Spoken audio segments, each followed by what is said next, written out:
Okay, today's date is June 10th, 2021. Time I have is 2:04 p.m. Thursday. This is the interview of Mr. Randy Murdaugh. Conducting the interview is Senior Special Agent Joe Albialde of the State Law Enforcement Division. And Lauren, if you go ahead and identify yourself. Yeah, I'm Detective Rutland, Laura Rutland with the Colleton County Sheriff's Office. Okay, Randy, if you would just, for the official record, state your full name and your date of birth, please. My name is Randolph Murdaugh. I'm the 4th. My date of birth. Okay, and Randy, do you know the physical address where we're currently at right now?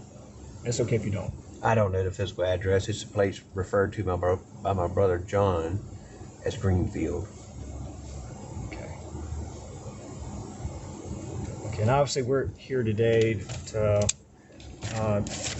go back and establish your timeline or what you did back on June the 7th, which was Monday, and how you came to be notified of what happened to both Paul and Maggie. So if you just want to kind of go through what you recall that day, starting out what you were doing, and just kind of go through from the time you got up, mid-afternoon, onto the evening when you heard what happened. Obviously I hadn't tried to put my timeline together, but I can tell you generally what I was doing, and it's probably easier to start from the phone call with Alec and go back. Sure. Obviously it's harder for us to talk about this. Take your time. But going back, I was at home and I received that phone call, and that was a little after 10. Before that, and my wife at home, we'd actually watched a movie together, Crazy Rich Asians, I think is the name of the movie. Mm-hmm. And we kind of did that together because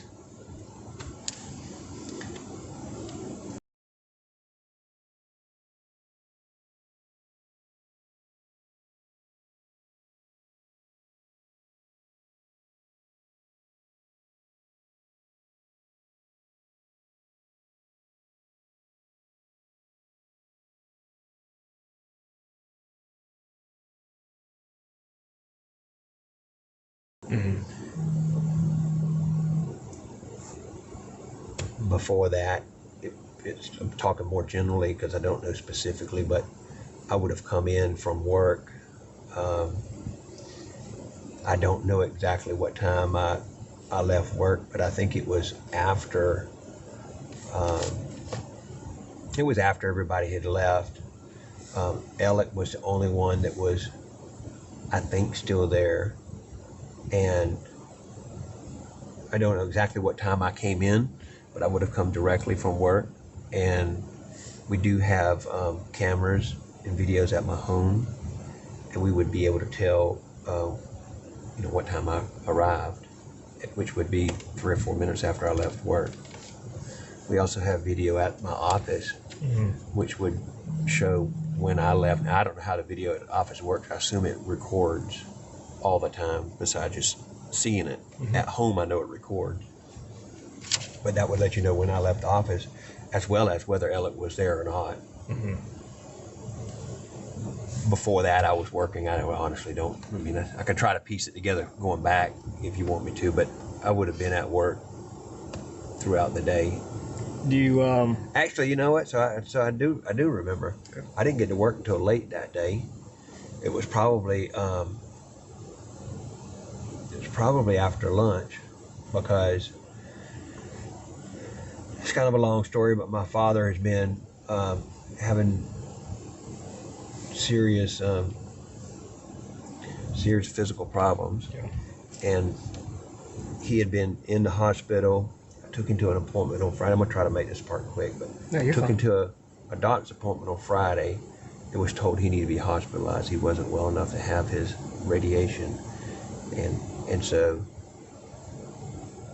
I had been with him Friday, all day Saturday, and all day Sunday.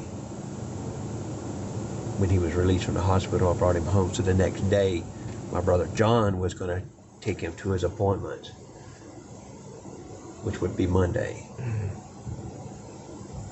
And I had to coordinate with doctors to try to figure out, hey, what's he need to be seen for? What are we going to do? He just got out of the hospital. We had conflict in medical news. Make a long story short, we learned at the last minute he needed to be in Savannah to be seen by one of his doctors. There was no way that John could come to Hampton to get him and make it back to Savannah by the time. So I loaded my dad up, took him, met John at Palmetto Electric in Ridgeland. We just swapped cars so that my dad wouldn't have to get in and out of a car because it's physically hard for him to. John drove to Savannah. I came back. That put me getting back late. I would have probably eaten lunch and gone to work, which has me getting into work late. Yeah, okay. Make a long story short, I got into work late. Okay. So get to lunch after work, or after the lunch, or get to work after the lunch hour. I'm not sure. It was definitely after lunch hour. I don't know whether I ate lunch or not, but in any event. We left the office generally when closing time comes about around 5 o'clock, 5 to 6. 5 o'clock, I mean, is the general office closing time. My recollection is it would have been later than that. And I seem to recall, and I believe it was that Monday, you know, when things aren't meaningful yet, you know, obviously it's harder to recall, but I believe it was that Monday that it was after hours that Alec and I were talking. And I do specifically remember, and I know for a fact it was that Monday that he said, I'm going to go visit Dad. I was like, Daddy's not home. Oh man, I forgot, he's in the hospital. And what I don't specifically remember is what time it was. I believe that was probably 5:30 or 6, but again, you can look at the camera real easy and see. And then I would have left from work and gone straight home. Okay. I live about a mile, less than a mile. Okay, so we're too close to the office. And I think I heard you earlier say that Alec was still at the law office when you left. I think he was still there. And again, many times when I leave, Alec will be there. When he leaves, I'll be there. I know for a fact we talked about him visiting Daddy because he was wrong, that he can't go visit Daddy. Daddy's in the hospital. I said, you going to Savannah? And he's like, no, you know. Yeah. But as far as what time it was, you know, I would defer to the camera, honestly. I mean, as I sit here, if I had to guess, I'd say it was probably 5:30 to 6, but I don't know that. Yeah.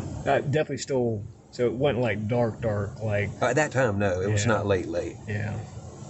And remember, I had, I went home and we watched this movie, and we ate, and we, you know, all that stuff. And if I recall, you said basically your wife, they were home with you, and then at some point you get a phone call from Alec. Okay. And I hate to revisit that phone call, but kind of go through that with us. Okay, so he calls you, and I know it's hard to say what time unless you go through your phone and scroll back through, but definitely dark by that point, correct? Yeah, I know it was just a little bit after 10, because later that night, meaning on Monday night, when I'm standing out at Alec's place at Moselle in disbelief, you know, I remember trying to look and see when that phone call was. And I think I probably actually saw the phone call then, but I don't remember exactly when it was. But I remember also seeing a text from him that was 10:18, if I'm not mistaken. And I'm obviously looking at my phone. Yeah, you're fine. And but the way the phone call came about, I don't know where I was in in the home.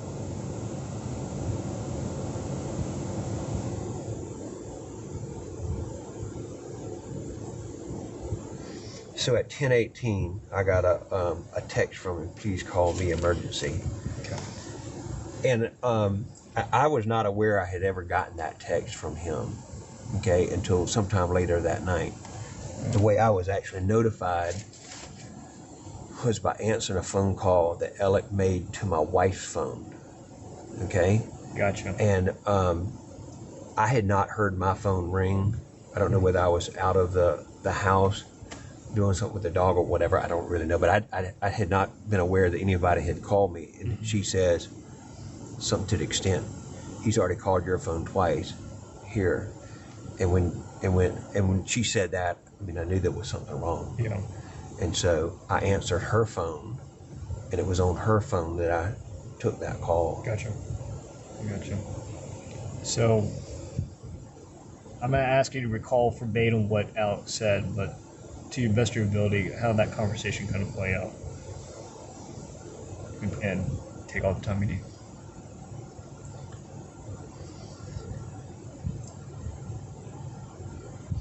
Elk could hardly talk. Yeah. But you could tell there was something really bad wrong. Yeah. And he was saying, I had more than one conversation with him, and so it's hard to tell. It's hard for me to know what came from the second conversation and the first conversation. Both were just scrambled, Yeah. and it was just a frantic phone call from him. But in those phone calls, and I think it was in the first one, he said, Maggie and Paul have been shot. And at some point, either in that call or the next call, he said, they shot Maggie and Paul. And I think it's in the first one.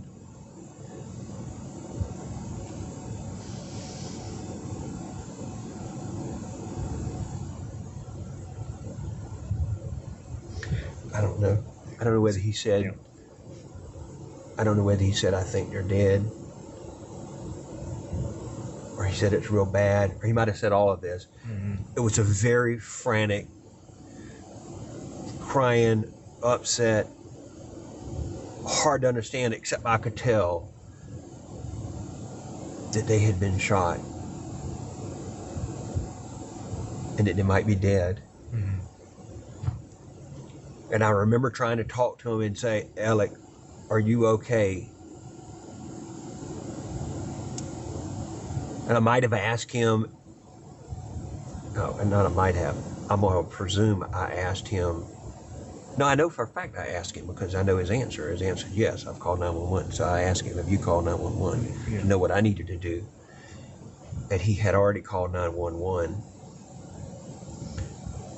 And I asked him somehow or another to find out, you know, are you safe or is this still going on or whatnot? And I left that conversation not clear. Yeah. Mm-hmm. About that. Yep.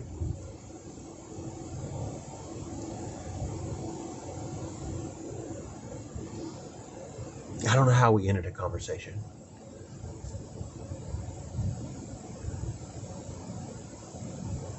I think we probably ended it with me saying, I'm coming right now. I'll be there in a few minutes. Yep. I'll be right there. And I told my wife.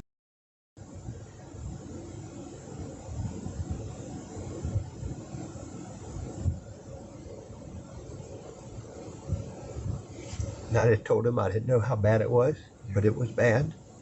Mm-hmm. And this would have been me hanging up, and I'm running to grab shoes. I'm trying to tell them to stay there. Yeah. And I don't know whether Alec's under attack or he's safe or he's not. Yeah. And I literally am going to run out of the house. And so I say, I need to grab a gun. I don't say that. I'm thinking that I need to grab a gun. there were 2 guns out of a gun case, or they never in a gun case. They're leaning up on my mantle. One's a BB gun, one's a shotgun. But I know that shotgun has turkey shells in it. That's the last season it was in. Yeah. And then I have a friend from California who has a 223. I guess it's an AK. Is it not AK? What is it? AR-15. It's an assault rifle looking thing. Yeah. And I'd been shooting that gun some, in the weeks past, or whenever it was. But anyway, it was in a case. I opened it. There's 3 clips. And no clips have bullets in it. And it's a box. And I shake the box. I don't even know if there's bullets in the damn gun. Right. I mean, in the box. And I grabbed the clip, grabbed the box, grabbed the gun, and I run out. And I tell them to get my dog. My dog had already been in the kennel. She sleeps in the kennel in the back of the truck, backed into the driveway. And so she's pregnant. So I took her out. Literally, they got her. And I drove faster than I should have driven over there. And during the time I was driving, I think it must have been drizzling. And I was calling people and trying to get to my brother and his family as quick as I could. And the first thing that came to my mind, since he'd already called 911, and because I know his location can be difficult to find, of course, I didn't think rationally like I should have. 911's going to ping him. He knows exactly where he is so they can come right to him. But I called, I think probably the first person I called was Greg Cook. Greg Cook is one of the fire chiefs in Hampton. But most importantly, he's one of Alec's very good friends. And so he knows the location. And so I had to tell him what happened. Of course, he couldn't believe what happened. And I just said, Maggie and Paul have been shot. I don't know how bad it is. And my thoughts were getting people there to help Alec and Maggie and Paul, still hoping they're alive, and he could guide them there. Yep. And he said he'd do whatever he said he'd do. I can't remember.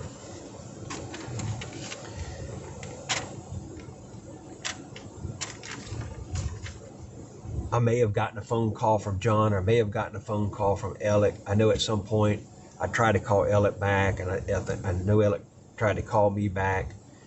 If I ever saw Alec calling in, I would have answered it, obviously. And I know I talked to Alec again and told them I'm on my way. And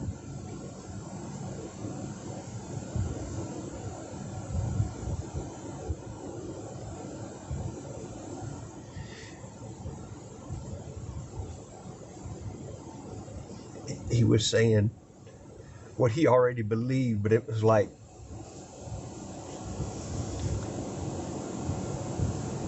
I don't remember what the words were, but basically he was telling me that they're shot, and I think they're dead. And it was not a calm conversation.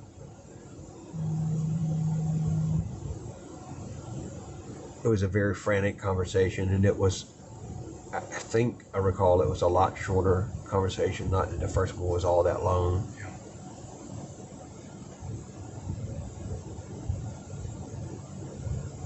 He might have told me that that the responders were there.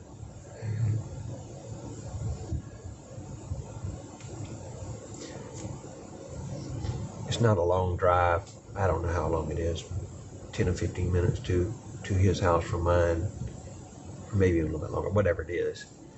And there was a number of calls, me calling, them calling, in my truck going as fast as it can go. Yeah. And then my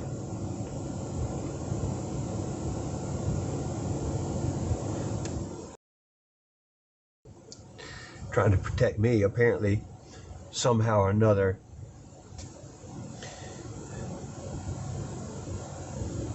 she heard somebody say that they weren't alive.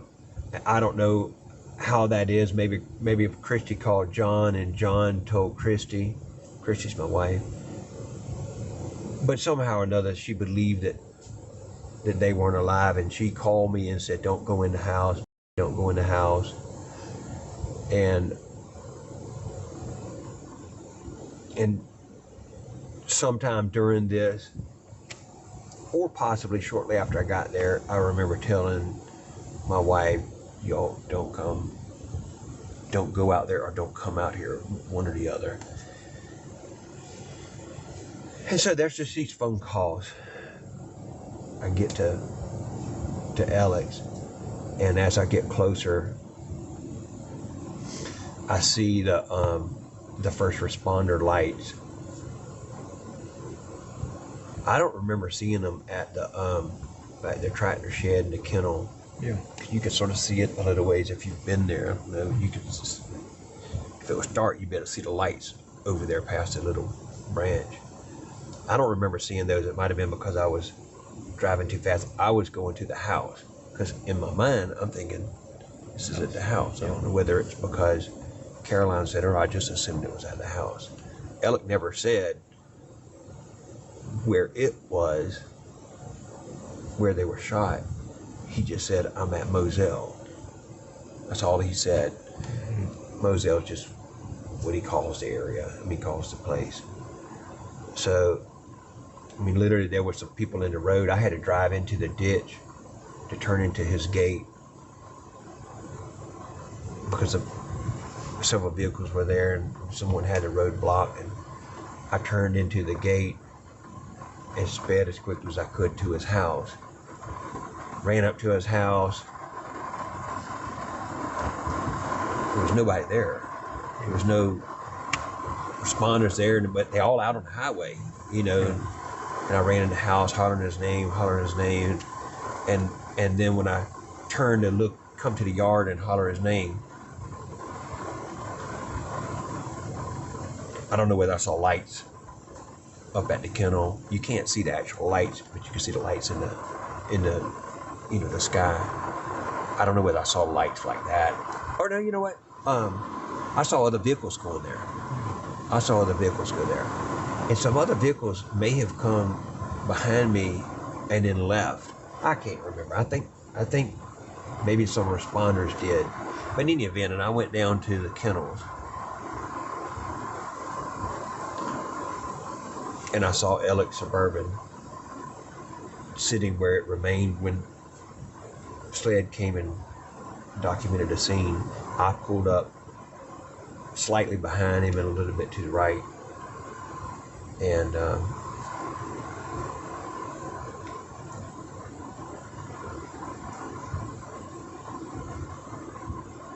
I jumped out and looked for him.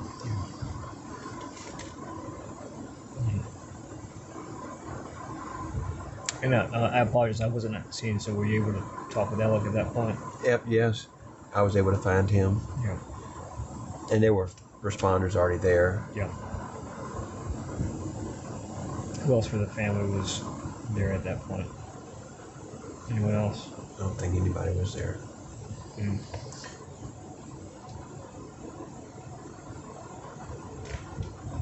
I can't remember if there was another vehicle on what I'm going to call the house side of the scene. Mm-hmm. But there were some vehicles on the other side, and there were some and I was using the term first responders loosely because some of them were, like, sure enough, first responders, but there may have been some police officers also at this scene. Yeah. I never saw blue lights out when I was coming in, when I was calling it first responders. But, I found him, and we just hugged and cried, and and then when we stopped, I could see the white sheets up ahead. I didn't know who was where. I mean, and I still couldn't believe that it could be true. I mean, I knew whoever's under those sheets were not alive. But I didn't think it could be possible that it could be them. Yeah.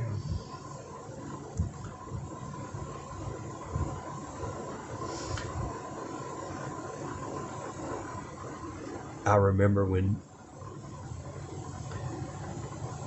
might have been Mr. Buddy was talking to Alec.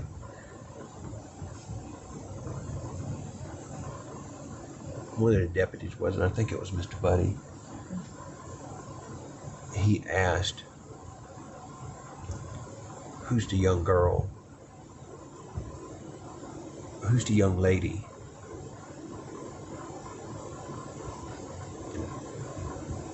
And Alec said, "That's my wife, Maggie," whatever words he said, but he told him, and Mr. Buddy's like, "Oh no, I didn't know. And at that point, I asked Alec, I said, "Alec, are you sure? Are you sure that's Maggie?" Yeah. I only said that because Mr. Buddy didn't know, and he thought it was a young person. Maggie's my age, or a little bit young, slightly younger. Yeah. She's 50-ish, 50, probably 2.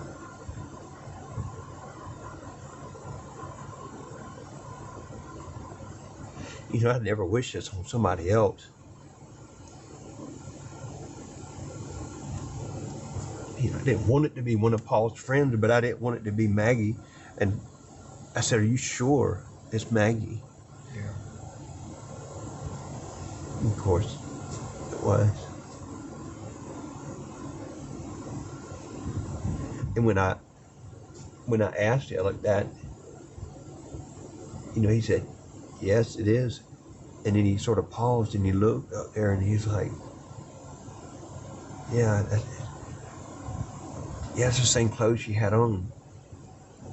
And I don't know what she looked like, whether she was bloody or whether she wasn't, or whether she's face down or not. I don't know what he was able to see or not able to see.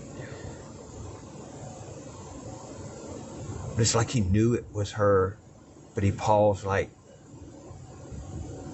maybe it went and didn't put 2 and 2. No, it had to be. That's definitely her. Mm-hmm.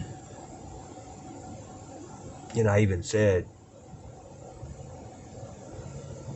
do we need to go check? Do we need to see if that's her? And he said, no, that's her. Yeah. And a lot of kind of from that point on, and not just that point, but after arriving and finding him, and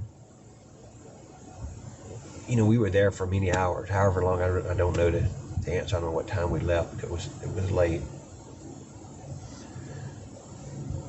Other people came up.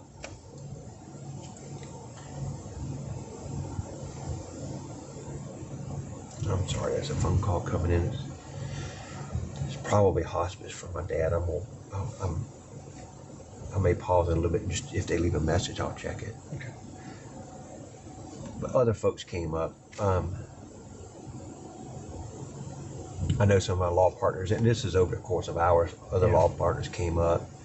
I mean, we work together, but we're not just co-workers. I mean, we're truly like family. Mm-hmm. And they came up, and some other friends came up. Of course, law enforcement came up at some point. Law enforcement taped off, I don't know, put up the police lines, and then a little bit later, they came and put up another one that was a little bit further back, and I specifically remember that because initially my truck was not in it, but then my truck was in it, even though the truck didn't move, which is fine. And it probably should have been taped off the second way like it was. But in any event, what I'm saying is throughout this, it sort of gets a little blurred. And I'll be honest with you, it's still never, you see the sheets. You just can't believe that they're dead. Yeah. And then it became a staring at your phone and trying to text people to protect them so they don't hear about this. And Elliot was trying to call people and people close to him, and some people he couldn't call. It appeared to me, and I never asked him whether he did this, it looked like to me he would call people or start to call people, or maybe he was just putting it up and had them on there about to call but couldn't make the calls. And so I called a few people for him. One of the calls was to his son, Buster. Yeah. And he said he has to make that call to Buster. And I was with him when he started trying to tell Buster. Yeah. And he just broke down. Alec broke down so much uncontrollably he couldn't talk. And so I got on the phone and told Buster. Yeah.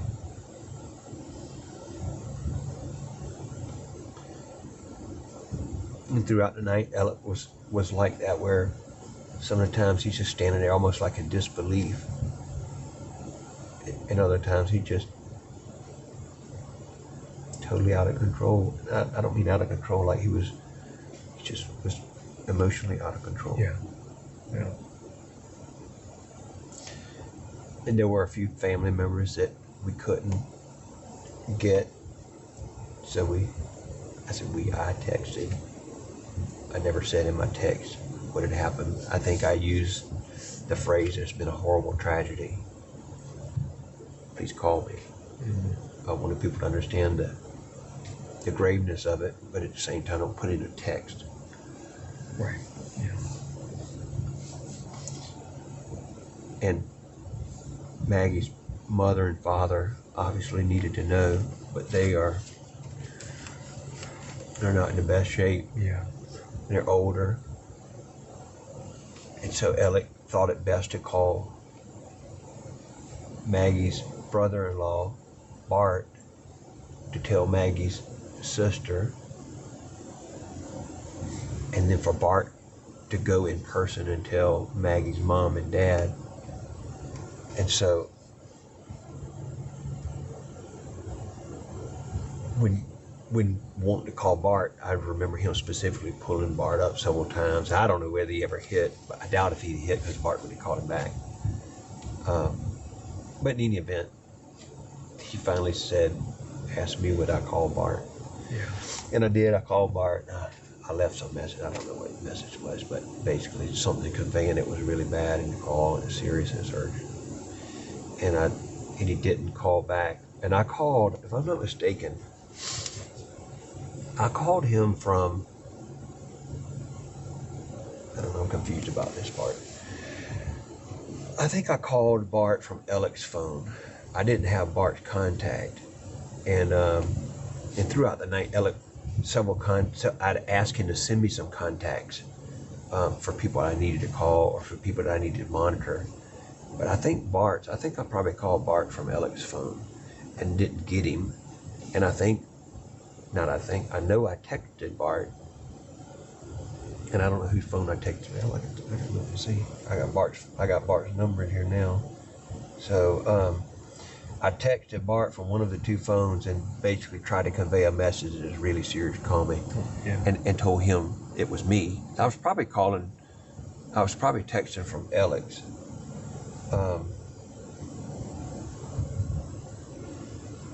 Well, maybe I don't have Bart's number in here. Oh no, I'm Googling text. I'm searching text. So let me go back to his contact.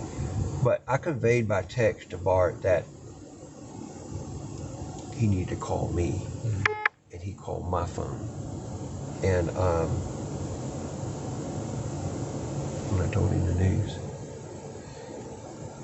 and he, like all of us, was just, so are you telling me that they're dead? Yeah. And I said, "All right, yes." Mm-hmm. And I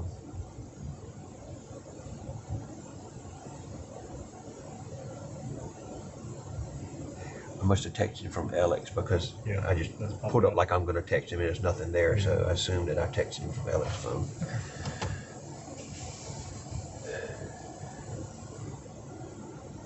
And Bart called me back a few minutes later, 10 minutes later, whatever it was, and I could hear his wife in the background, just so very upset. And and Bart was trying to get details. Of course, I didn't have any details. I told him what I could see, and he said, "Bart, Yeah. I told him how far I was, and I said I could see 2 sheets, and I'm told that it's Paul and Maggie, and there's no reason to think it's not." I said I asked that specifically about Maggie, and that was only because of what Mr. Buddy had said. Mm-hmm. And it's still like just in disbelief. But in any event, we talked about him telling Maggie's mom and dad, and so there was more conversation there. And throughout the night, it was sort of notifying family. I mean, I tried to reach out to some people my age and older, and of course, they don't answer the phone at night. They don't hear the phone at night like I don't. Yeah. And but I texted them, and we kind of stood around. There came a time when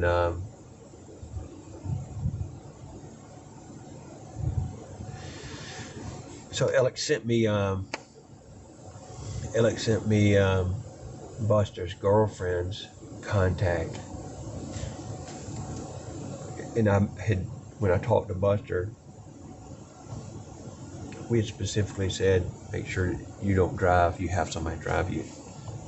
And so she was going to be driving, and then I got her contact, and then she shared her location. I was able to track her, and there came a time in there where they were getting closer, and the phones don't work the best out there, in the service at the best around there. And so I was worried they might have been closer than what it was saying they were, and I wanted to make sure. That's right. We did not want him riding up on the scene, and Alec at that time was he was in a vehicle with what I would assume was SLED or some officer giving a statement. Mm-hmm. And I said, I went over there and I said, y'all please tell him he's getting close. Anyway, at that point, that's when when Alec finished that, everybody moved away. I waited at the end of the drive that connects from the main drive and when it goes to the kennel area, and met Buster, and everybody then was up at the house. And I directed him up to the house. Yeah. Of course, we went up to the house, and everybody just sat around with a total blank on their face, just not knowing what to say or what to do. How long to sit there. By then it was late. If there was more than a few words said, I don't know what they were. Mm-hmm. And basically that's it that night. I didn't stay there. I didn't sleep there. Actually, nobody did. Everybody left. Alec and Buster. So, family-wise, Alec and Buster and John, and I didn't tell you, my sister also came from Somerville. She had already arrived as well, but they all left from the house and went to my mom and dad's and stayed there. I didn't go there because I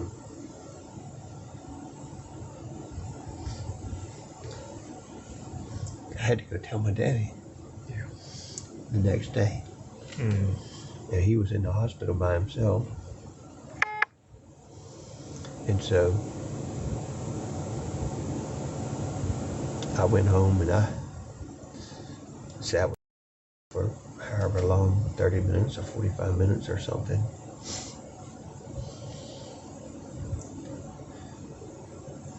We just hugged and couldn't believe that it could be possible, knowing that it was. Mm. And I think I might have gone to bed at 4:30, 4:45. Yeah. And I got up a little after 6 and got ready to go to the hospital, and I went down to the hospital. And I was with my dad the rest of the day. Yeah. Mm. Wow. I'll say Dad didn't take it well. No, he didn't take it well, but he was so sick.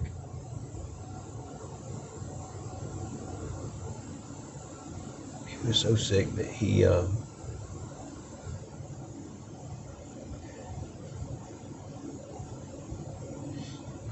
could tell he was upset, but I mean, you would not have known if you were sitting beside us. In fact, you would think my daddy wasn't very intelligent, because he said, "What happened to somebody?" And, Yeah. you know, it's like he couldn't quite put it together. But when I told him, he also had just come out of a procedure. He was coming off of anesthesia, and my daddy's not an unintelligent person. It's like it's like he couldn't believe it. It's like the rest of us, but also like he wasn't comprehending it. And later, you could tell he was upset. Later, he was able to comprehend it because he was off of anesthesia, and maybe it was sinking in, I don't know. But in any event, I didn't tell him when I first got there. I was asked by the doctor not to tell him because he was in a fairly fragile state. And I say fragile state, he has very serious cancer. He has stage 4 cancer. It's closing in on one of the airways to his lungs, among other things. And so he was supposed to have a procedure that morning. And it got delayed, and it was ongoing. Do I tell him? Do I wait till after the procedure? They kept saying, tell him. And I hate to say it, in my experience, after the boating accident, so much crap was made up and said to create news. I was just worried that he would see some kind of crap on the TV, or even just see a real reporting of it, okay? A legitimate reporting would be just as harmful for him, but I also didn't want him to get a text. I didn't want him to get a phone call, and so it was a dilemma. And to make a long story short, I didn't tell him until after he was finished with that procedure. And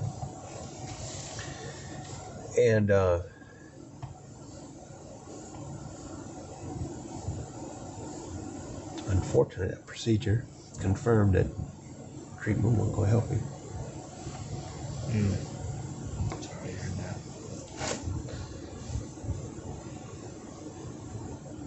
So he and I discussed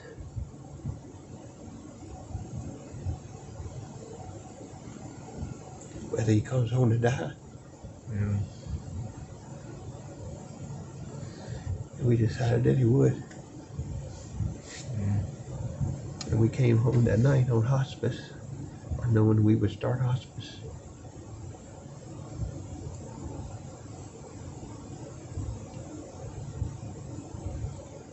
Well, he needs to be home with his family, so. He does.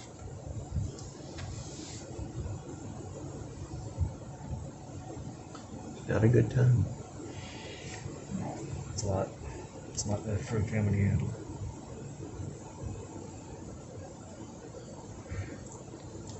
Appreciate you sharing that with us. You didn't need to, but thank you very much for doing that.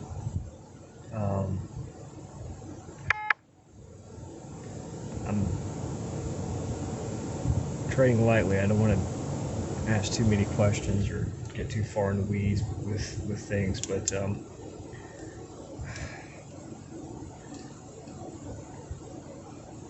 about Alec and his family, particularly his relationship with Maggie. And I don't have it straight. You what? I don't have it straight. Is Maggie and Alec together still, or are they? What do you mean? Like, are they still married? Or are they, like, how, do you know anything about, their family situation? Before this event? Yes, before that. Yeah, they're still married. They're still living together. As far as I know, they don't have any problems. Okay.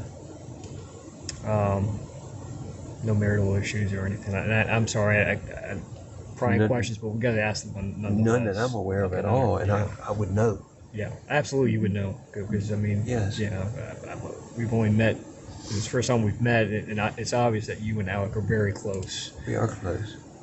So I would expect him to, if there were any issues with the family, he would probably share that with you. Well, I think you would see it too. Yeah. So none of that. Obviously, Paul had his own set of problems. We're not here to, bring up old events or talk about, the troubles he was in or anything like that. But Paul had his own set of issues. We know that. Yeah, I don't know if I'd call it that. Paul made some bad decisions one night, and it led to a grave set of circumstances. He put his friends in a bad situation. Yeah. And with events that I don't fully understand, that accident happened. Mm-hmm. I don't know exactly how it happened, but I know it happened because of what he had done earlier. Yeah. You know what? But so those became issues because and obviously Paul's a wonderful kid. He'll get his shirt off his back. So, which brings us to where we are at this point, as far as I don't know if the family's had time to actually sit down together and kind of think about who potentially could have been responsible for this, or if there were any enemies of the family. I know that you guys have dealt with previous. I mean, obviously, these very questions start going through our mind. Right. Shortly after all this, as you're standing there looking at this scene. Mm-hmm. I don't know. I mean, just lots of questions in my mind. Obviously, because of the accident, you hear or see or read what I call loudmouths on social media, which I think are people that probably have something wrong with them, and they hide behind a computer screen and saying stuff they shouldn't say. Yeah. And while those might be the loudest, they're certainly not the majority. But when you read some of that stuff, there's some really sick people. I tend to think people are good people, and there's a few bad people out there. Sure there are. I can't imagine that people that write that crap could do something, but I don't know. There's some really look at some of the stuff after this.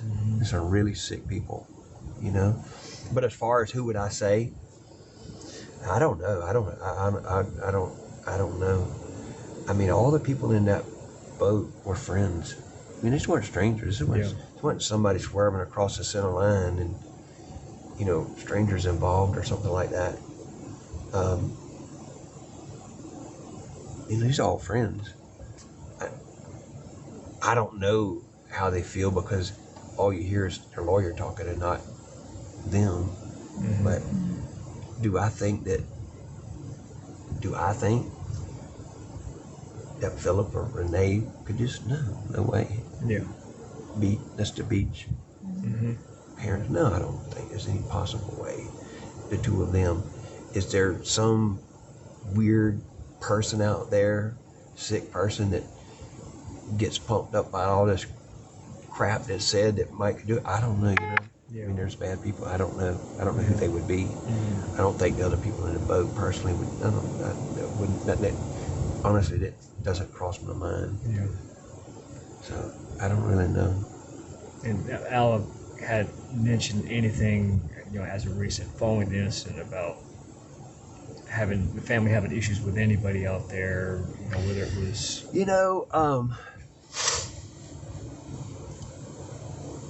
Alec didn't, but I don't know how this came up, but I'll just tell you.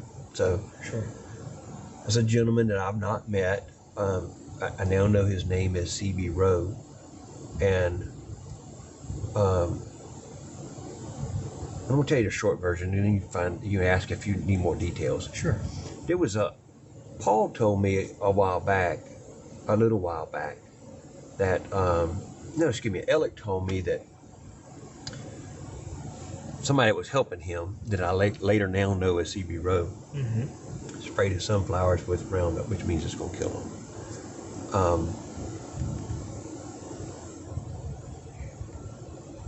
That night when we were there, in other words, Monday night, Mm-hmm. one of Paul's friends came up, and I don't know if it's him that said it, but I think it was him that said that Paul was there, and I think what I understood, it might have been secondhand, was Paul was there to basically fix the problem, meaning fix the field. And the only way you fix the field that's got sunflowers that's going to die is, you replant them. So what he was going to do, whether he's going to plow them under, or whether he was going to, whatever he's going to do, he was going to fix it. He's going to replant it or do whatever. And in my mind, I thought,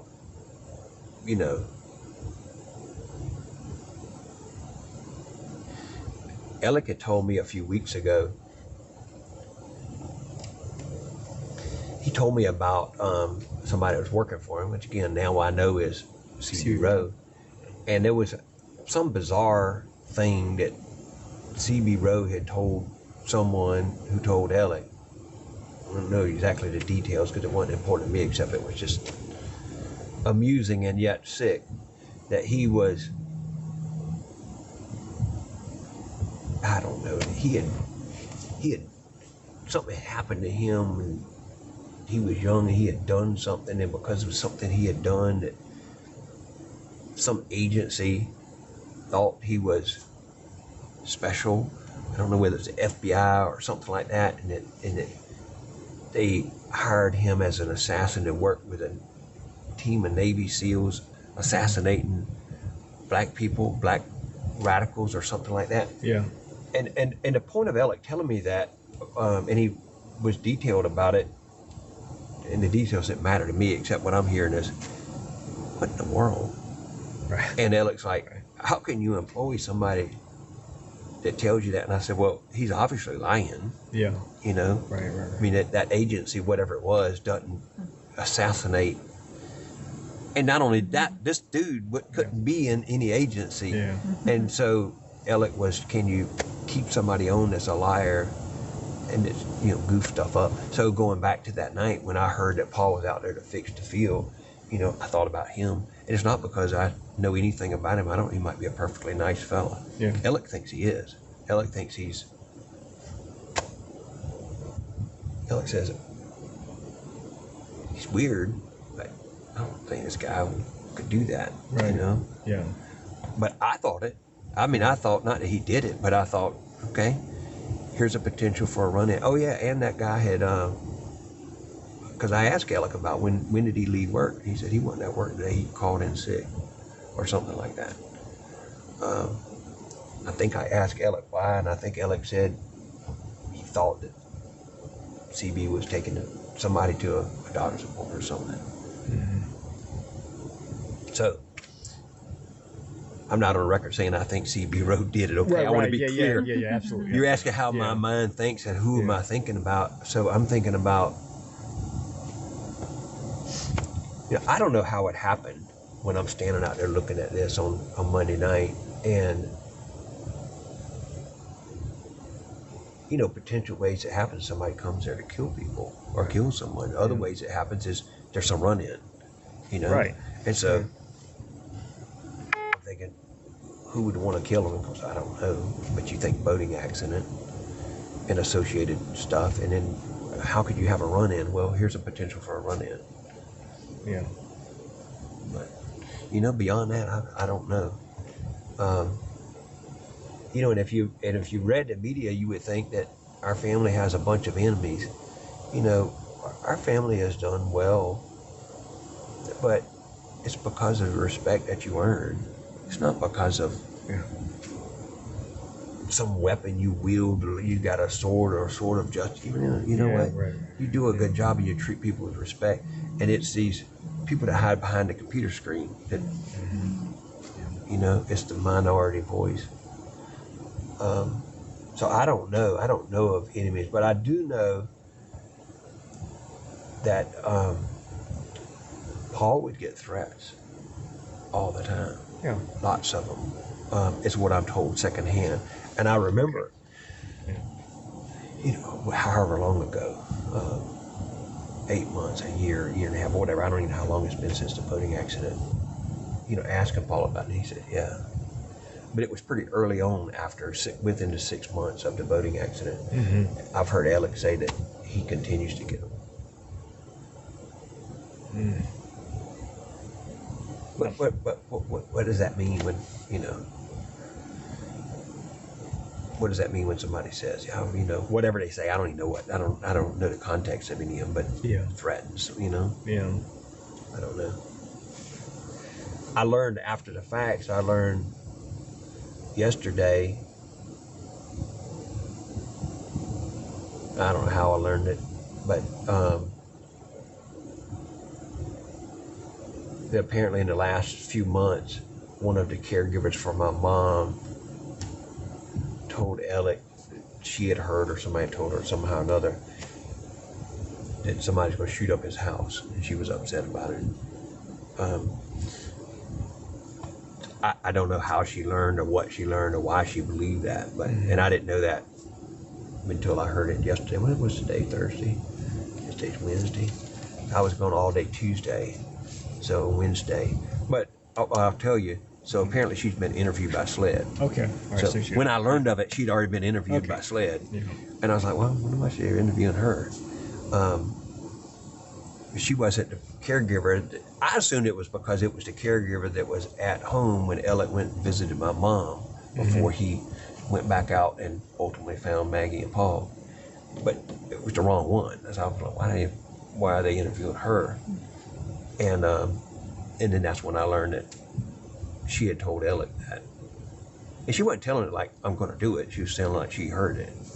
Yeah. So, okay. I don't know the details of any of that. Yeah. Honestly, I don't know. I don't know who. You said Paul was there to fix the field. Does he still live at Moselle? Well, I call it still living there, but I will tell you, I recently learned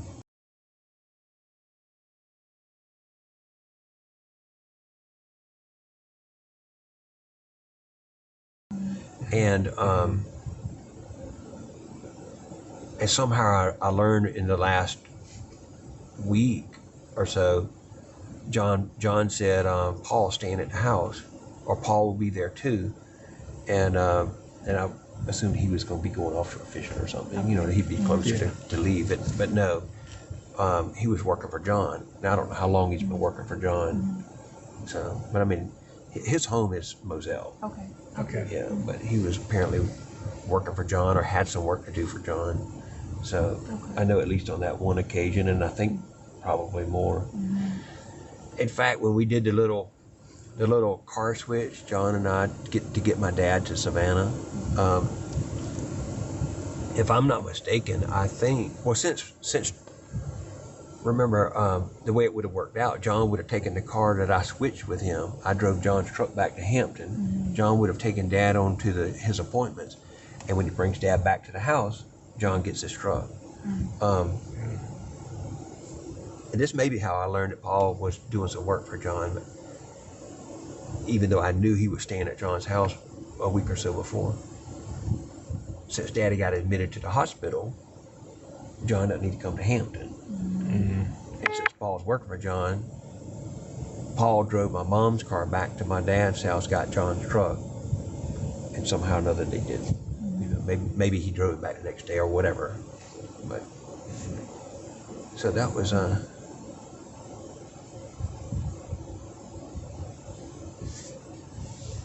see, that's actually on Monday.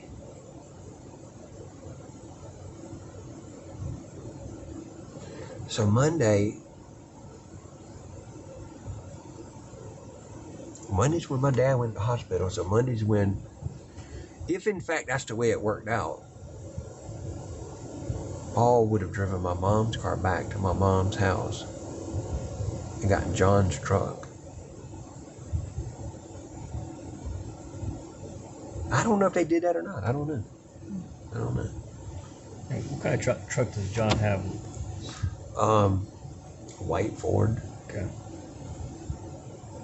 a regular, like a 150. Okay. So not 250, 150. No. Alec had a, well, I guess Paul had a F-250. I guess that was a Ford. Paul had a white truck that he drove. That was, had bigger tires and stuff. I don't know. I think that might have been a 250, if I'm not mistaken. And I think it was a Ford also. Okay. But that's not John's truck. That's what I call Paul's. It's really Alec's, but Yeah. Paul drives all the vehicles out there. But that's the one I have seen him driving recently. Yeah. Okay. All right. Laura, you have any other questions? I don't think so.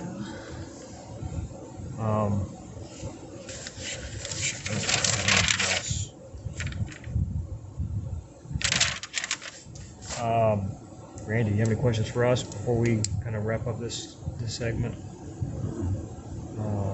Obviously, you have my business card, so if anything that pops up in your head that you recall you think is important, however little it is, just feel free to reach out and call me. I'll definitely do it. And like I said again, I'm sorry for your loss. Anyhow, we'll go ahead and stop the interview. It is 3:07.